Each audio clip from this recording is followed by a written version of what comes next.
20 বছর বয়সে আমার লেখা একটা কবিতা আবৃত্তি করে শোনাচ্ছি। কবিতার নাম বন্ধু এখনো সময় হয়নি।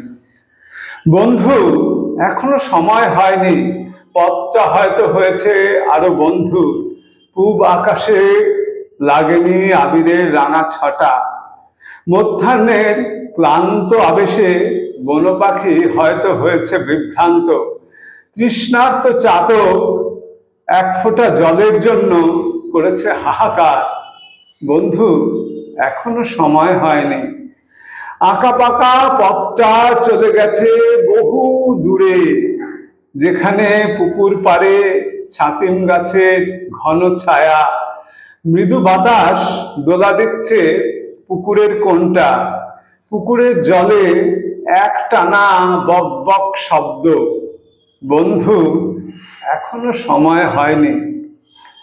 সারা আকাশ জুড়ে নেমেছে তমিশ্র সন্ধ্যা, ক্লান্ত বলাকা একে বেঁকে চলেছে আকাশ গাঙে। হয়তো কোনো সাথীহারা বন পাখি হয়েছে বিভ্রান্ত, হয়তো ঝোড়ো সন্ধ্যায় অসহায় পথিক দরজায় করেছে করাঘাত। বন্ধু এখনো সময় হয়নি।